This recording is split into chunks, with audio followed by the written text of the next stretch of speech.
Olá pessoal, tudo tranquilo? Então vamos para a nossa aula de teoria do crime. Hoje nós veremos começaremos a ver o fato ilícito e as excludentes da ilicitude. Então é o segundo elemento do conceito analítico de crime, sendo que o primeiro é o fato típico. Até agora nós tínhamos visto que o conceito analítico de crime é um fato típico, antijurídico e culpável, na sua maioria da doutrina e dos ordenamentos jurídicos, defende o conceito tripartido e não o bipartido. Nós vimos então o fato típico e todos os seus elementos. Agora passaremos a ver o fato antijurídico. Então, o crime é um fato típico e antijurídico. O que é esse antijurídico? Que é a mesma coisa que ilícito, ou ilicitude, ou antijuridicidade. É a contrariedade, né, de um fato à regra. Está escrito no Código Penal, matar alguém. Se o indivíduo matar alguém, em tese é um fato antijurídico. Ele realizou a conduta que nós sabemos que é proibida, matar alguém, ao juízo de subsunção. Então, o fato se adequa à norma, né? Como a norma é proibitiva, é um tipo penal proibitivo, estará ele, então, cometendo um ato ilícito. O juízo da ilicitude é posterior ao fato típico. Então, se eu entender que o fato é ilícito, eu já fiz o juízo de tipicidade, o juízo do fato típico, entendi que o fato é típico, então aí eu passo para a averiguação se o fato é ilícito ou não. Nós temos a ilicitude penal e a ilicitude extrapenal. Por que isso? Porque o direito é fragmentário, o princípio da fragmentariedade. Nós temos diversos ramos dentro do direito. Então, o direito penal é apenas um.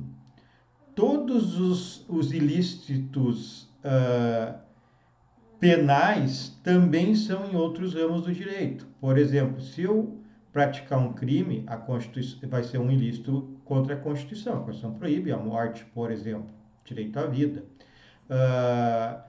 Se eu praticar um delito de sonegação fiscal com fraude, eu estarei praticando um delito e um ilícito também contra a lei tributária, Código Tributário, lei tributária. Agora, nem todo ilícito penal é ilícito em outro ramo jurídico. Melhor dizendo, nem todos os ilícitos de outros ramos, nem todos os ilícitos de outros ramos são penais. Exemplo, a gente pode pegar o tributário, né? Se eu realizar uma fraude para desviar imposto, é uma fraude tributária e uma fraude penal, criminal, crime.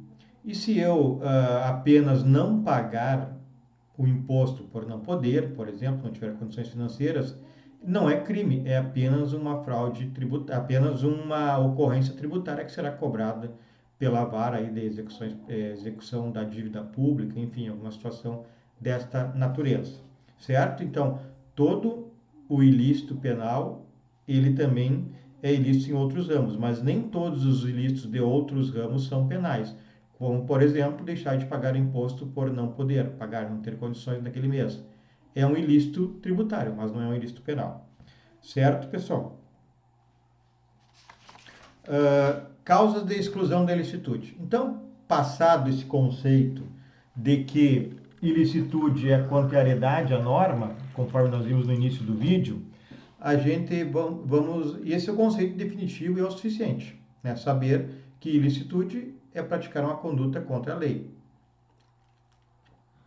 E agora nós passaremos a trabalhar as causas de exclusão da ilicitude. Então nós temos o tipo penal proibitivo, que são praticamente os crimes que nós temos, matar alguém, subtrair coisa móvel, no furto.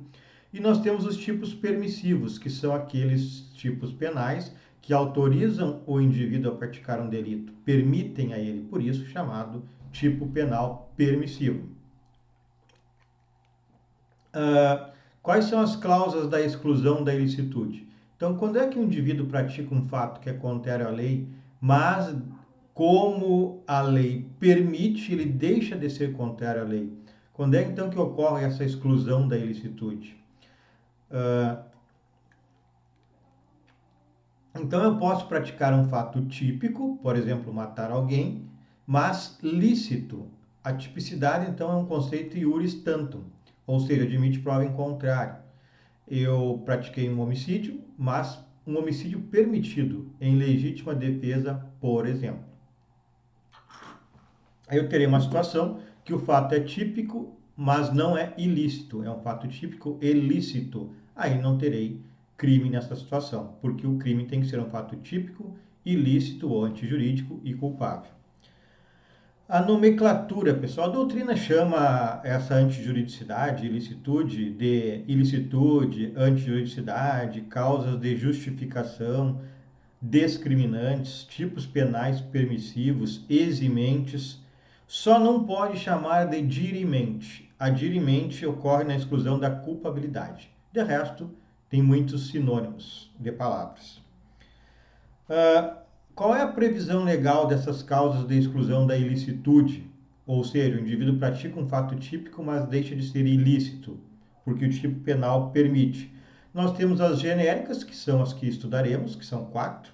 Estão lá no artigo 23 do Código Penal, né?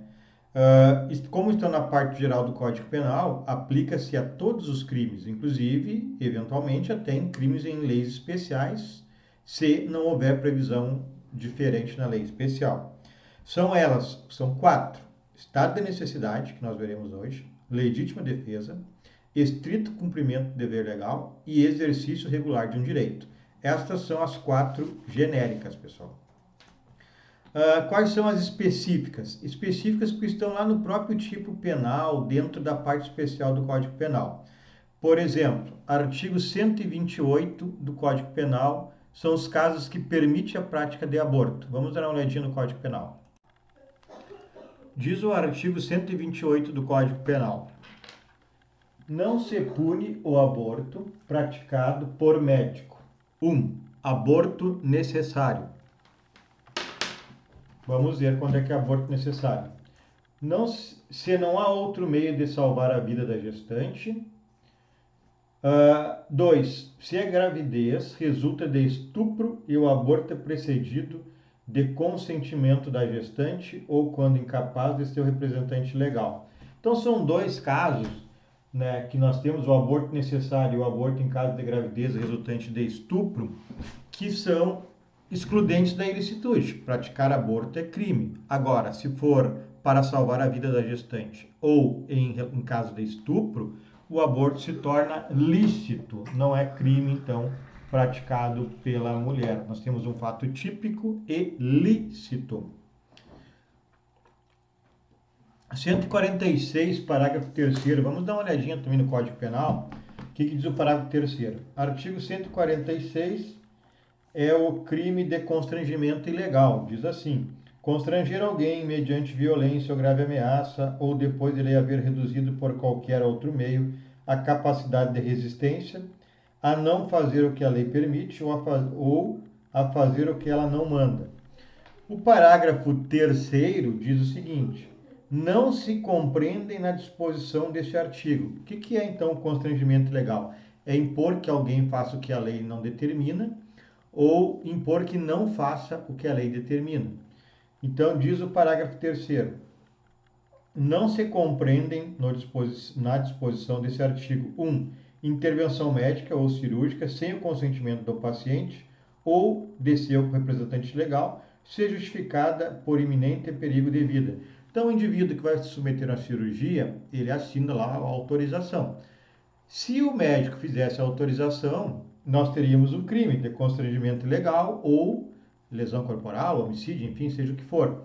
Mas o parágrafo 3º diz que não se compreende como crime de constrangimento ilegal o indivíduo fazer uma cirurgia, o médico fazer uma cirurgia, mesmo sem autorização do paciente, quando houver risco de vida.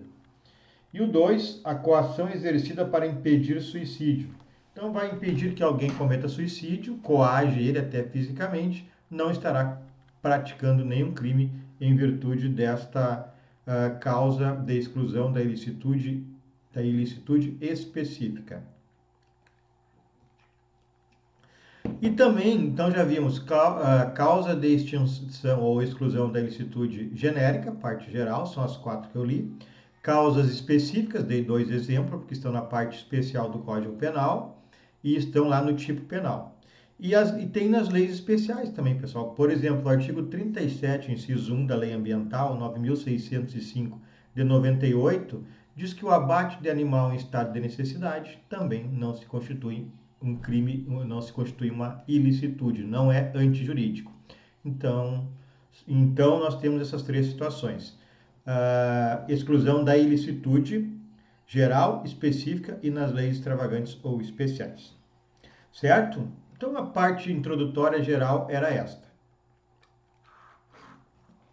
Vamos ver, então, o estado de necessidade, que é o primeiro. Vocês podem dar uma olhadinha no artigo 23, antes de prosseguirem na aula, que o 23 fala o que nós acabamos de ver agora. Diz o 23, exclusão de ilicitude.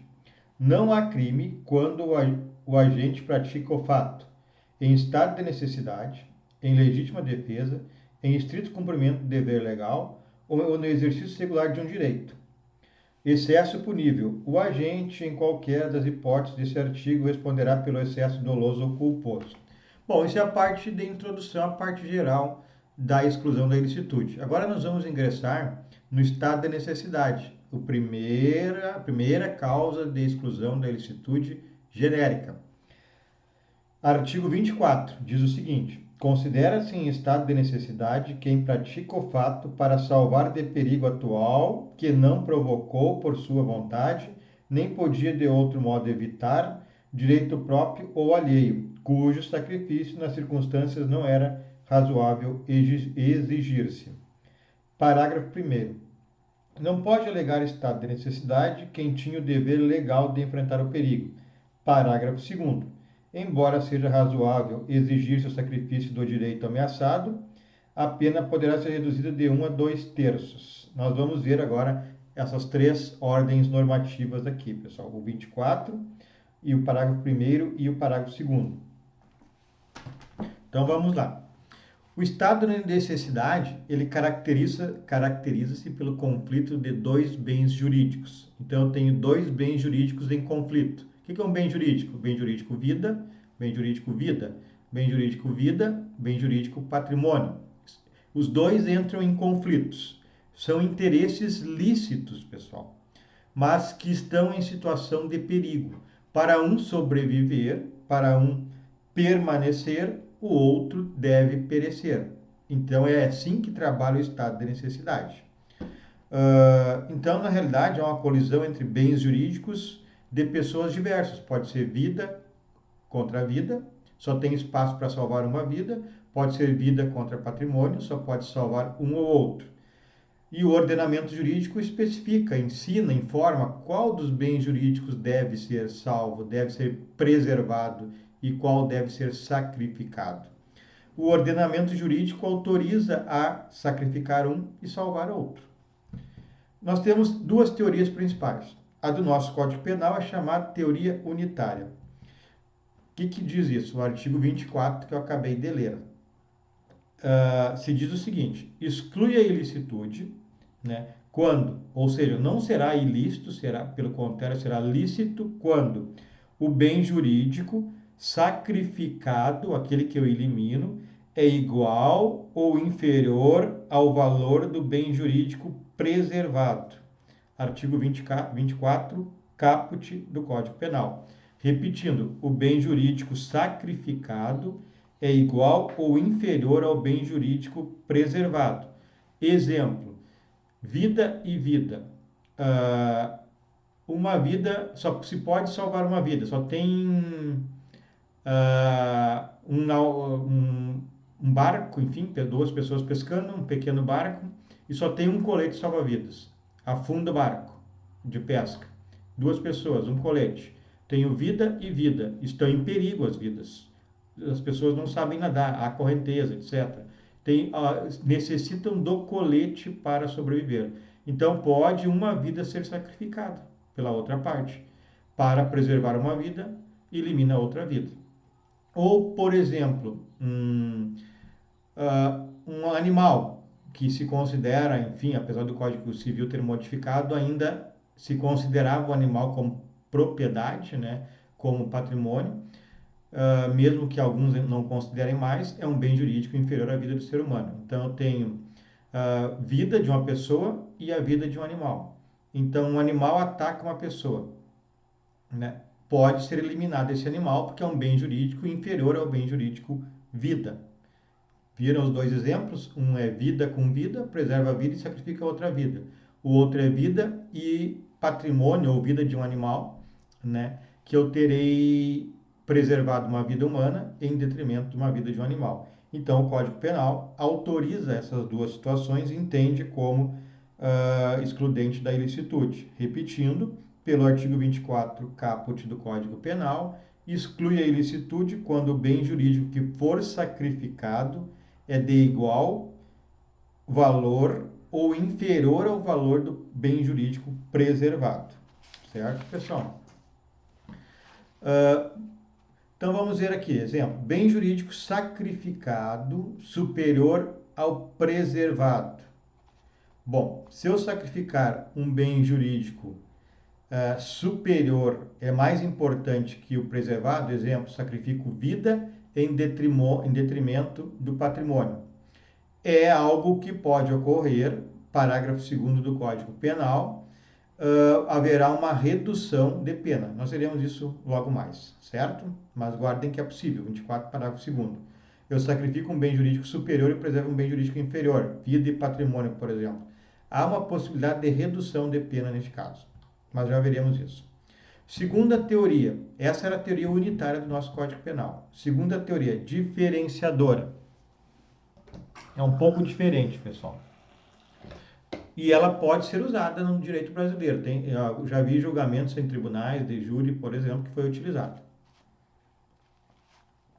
Ela é dividida em duas: estado de necessidade justificante e estado de necessidade exculpante. Bom, estado de necessidade justificante, que justifica, então, a exclusão da ilicitude. Sacrifica um bem jurídico menos valioso, preserva um bem jurídico mais valioso. Não há crime. Exemplo assim mais comum, vamos trabalhar com a vida real. O chamado furto famélico. Sacrifica um bem jurídico menos valioso e preserva um bem jurídico mais valioso. O que é furto famélico? O indivíduo, com fome, passando fome, vai ao supermercado e subtrai um pedaço de pão, um pedaço de carne, enfim, o suficiente apenas para a sua refeição. Então, neste caso, nós teremos o quê?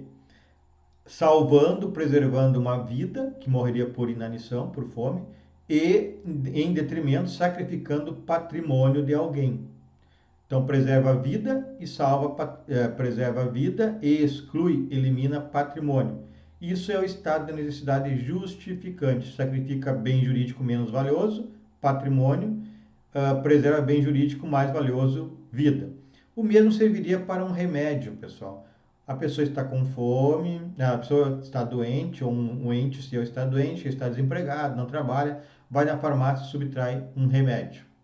Bom, preserva a vida do ente querido que está morrendo e elimina patrimônio de alguém da farmácia, por exemplo. Estado de necessidade exculpante. O bem jurídico sacrificado é igual ou mais valioso que o preservado. Então, preste atenção. O bem jurídico sacrificado, aquele que eu elimino, é igual ou até mais valioso que o bem jurídico preservado. Aqui, então, uma situação esdrúxula, diferente. Imagina eu sacrificar um bem jurídico mais valioso e preservar um menos valioso. Bom, é possível, conforme nós vimos lá no parágrafo 2º da teoria unitária, uma diminuição de pena, naquela teoria. Nessa teoria diferenciadora, ela surge de outra maneira.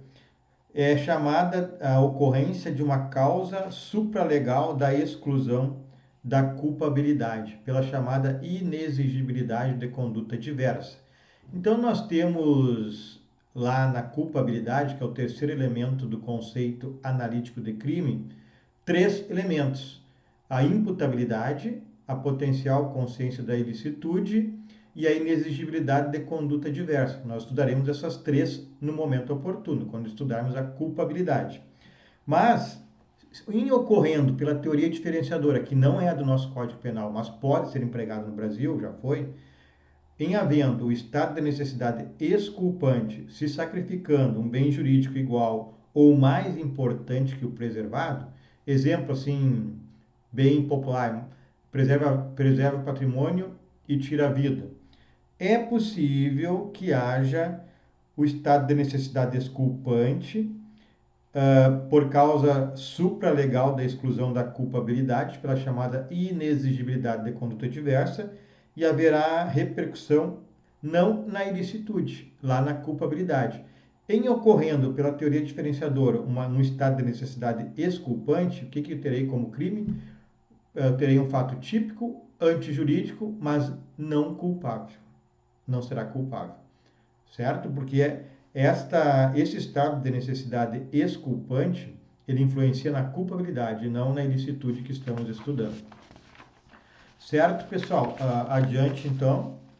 Requisitos para o estado de necessidade. Artigo 24 do Código Penal, que nós já fizemos a leitura e vocês podem ler aí novamente. Os requisitos tem que ser cumulativos para que incida e tenha validade o estado de necessidade. Perigo atual. O perigo tem que ser atual, pessoal. Não é iminente, como lá na legítima defesa que nós veremos. Ele tem que estar ocorrendo neste momento da análise do fato. Não pode ser daqui a pouquinho. Se for daqui a pouquinho, dá para tentar uma outra situação do que eliminar o bem jurídico, certo? Então é perigo atual. Exemplo, subtrai um barco numa inundação. Então, o indivíduo está num determinado local, vem uma inundação muito forte, seja por chuvaradas, ou seja, porque rebentou uma barragem, e ele vê um barco na casa de alguém e pega esse barco. A água já está subindo onde ele está, só poderia sair com o barco. Então, ele está preservando a sua vida e eliminando o patrimônio de alguém. Certo, pessoal? Então, esse é um exemplo do perigo atual. Outro exemplo, ataque de um cão. O indivíduo está ingressando numa casa ou caminhando pela rua e vem um cão bravo e o ataca. O indivíduo mata o cão. É um perigo atual, está atacando o indivíduo naquele momento. Então preserva a vida, que é mais importante, e sacrifica o animal. Certo? Bom, outro elemento, segundo, perigo não provocado voluntariamente. O indivíduo, para se beneficiar do estado de necessidade, não pode provocar, então, o perigo voluntariamente. Então, ele não pode provocar com dolo, com a intenção de provocar jamais. Na questão do se ele provocou com culpa e não tomou os cuidados devidos, há uma discussão, é discutível se poderia ou não se beneficiar do estado de necessidade. Mas, quando ele provocar por intenção o perigo, jamais poderá se beneficiar. Com culpa, há uma discussão se poderia ou não. Exemplo, no exemplo do cão, o indivíduo provoca o cão. Ele vê o cão e começa a provocá-lo, a gritar, a agredi-lo, enfim, e o cão se atira ataca a pessoa. Então, em tese, ele não pode matar o cão e invocar o estado de necessidade, porque ele provocou dolosamente o animal. Certo? Poderia dar outro exemplo do caso da inanição, morrer por fome. O indivíduo está a ponto de morrer por falta de alimentação, mas ele provocou essa fome, ele não trabalha, podendo trabalhar, não pede auxílio para ninguém, podendo auxiliar, e resolve furtar. Então, nesse caso, ele provocou essa situação de fome, teria oportunidade de emprego, teria oportunidade de pedir e não faz, resolve furtar. Terceiro elemento, ameaça a direito próprio ou alheio. Então, o bem jurídico que está sendo ameaçado pode ser próprio ou alheio. O exemplo do cão de novo. O cão ataca o agente e aí ele elimina o cão. O cão ataca uma terceira pessoa e o agente elimina o cão. Então, direito próprio quando ele é atacado e direito de terceiro quando o cão ataca outra pessoa. Um terceiro familiar está morrendo de fome. Então, morrendo por uma doença melhor, um exemplo melhor, morrendo porque falta um remédio. E aí o marido vai na farmácia e subtrai o remédio e dá para sua esposa que precisaria ou morreria e não tinha como comprar, questões financeiras. É um bem jurídico terceiro, a vida da esposa. Próximo elemento, o quarto, ausência do dever legal de enfrentar o perigo. Bom, aqui nós temos o parágrafo 1º do 24, que é um dos requisitos, que diz o seguinte: não pode alegar estado de necessidade quem tinha o dever legal de enfrentar o perigo. Então, por exemplo, não pode se esquivar do perigo o indivíduo que tem o dever legal, o bombeiro, para salvar uma pessoa, enfrentar um incêndio. Ele não pode alegar que ele não vai ingressar numa casa que está pegando fogo, no início ao menos, porque é perigoso, então ele não ingressa para salvar uma criança que está lá dentro. Então, nesse caso, ele não pode invocar esse direito, porque ele tem o dever legal de agir. Notem que eu não estou falando que o bombeiro ou qualquer profissional que tenha o dever legal tenha que ser um herói, né? Ele não precisa se matar para salvar alguém, mas dentro de uma normalidade, uma possibilidade de salvar a pessoa no incêndio, o exemplo que eu estou dando, e também sobreviver. Então, esse elemento do requisitos do estado de necessidade, ausência do dever legal de enfrentar o perigo, certo? Então, se ele deixar de salvar uma pessoa por medo, ele tendo o dever legal, ele não poderá invocar o estado de necessidade. O bombeiro, eu não ingressei na residência porque era muito perigoso, então morreu a pessoa. Não, ele tem o dever legal de ingressar.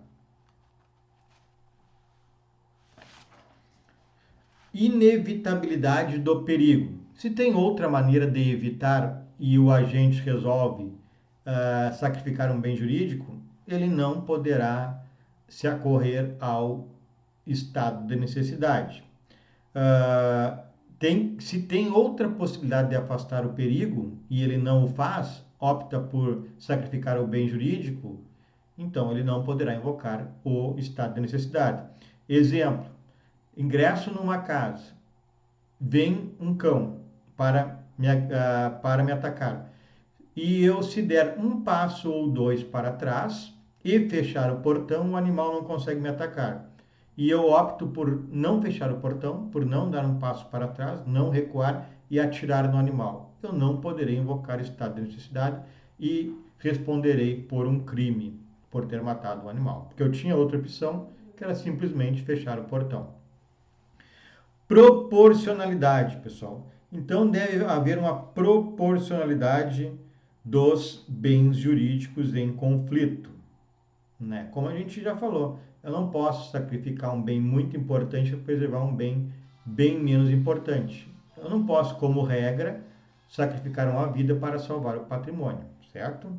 Alguns casos de estado de necessidade exculpante, que a gente falou, é possível, e na nossa teoria unitária do nosso Código Penal, em ocorrendo o sacrifício do bem jurídico mais importante e a preservação de um menos importante, pode haver uma redução de pena, artigo 24, parágrafo 2º, né, que está no nosso Código Penal. Então, no caso, nessa situação que eu acabei de falar, há crime, continua havendo crime, não haverá estado de necessidade, mas poderá haver uma diminuição de pena pelo nosso Código Penal, certo?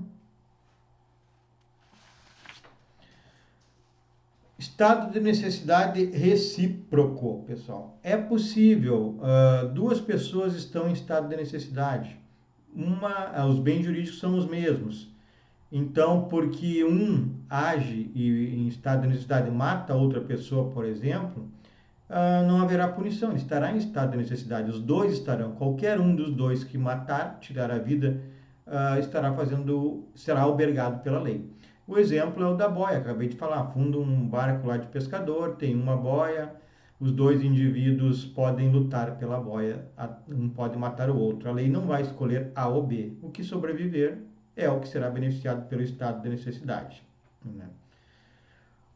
E o estado de necessidade e erro na execução. Nós já estudamos os erros, nós vimos que ocorre erro, error in persona ou aberratio ictus. Vamos ver o aberratio ictus, que é a inabilidade.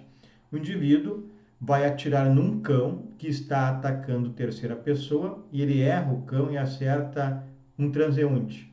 Ele estará em estado de necessidade, né? Por erro na execução, tranquilamente. Bom, pessoal, sobre o estado de necessidade, há uma história bem famosa, que vocês já devem ter ouvido falar, que é o caso dos exploradores de caverna. É um livro fictício escrito nos Estados Unidos e que houve um julgamento que nos Estados Unidos os indivíduos foram condenados. A história é da seguinte forma: 5 espeleólogos, que são exploradores de cavernas, estavam no interior de uma caverna, houve um desmoronamento, trancou a entrada. Os indivíduos, os 5, ficaram trancados, esperaram alguns dias e verificaram que não conseguiriam sobreviver, né? Morreriam de fome na missão. Foi até que conseguiram um contato com o mundo externo por um pequeno canal, mas foram informados que o salvamento de suas vidas demoraria muitos dias e eles não sobreviveriam por falta de alimentação. Um dos 5 propôs que se fizesse um sorteio e que o sorteado seria morto e serviria de alimento para os demais 4. Aceitaram a situação. Na hora do sorteio, o próprio que propôs não queria mais, desistiu.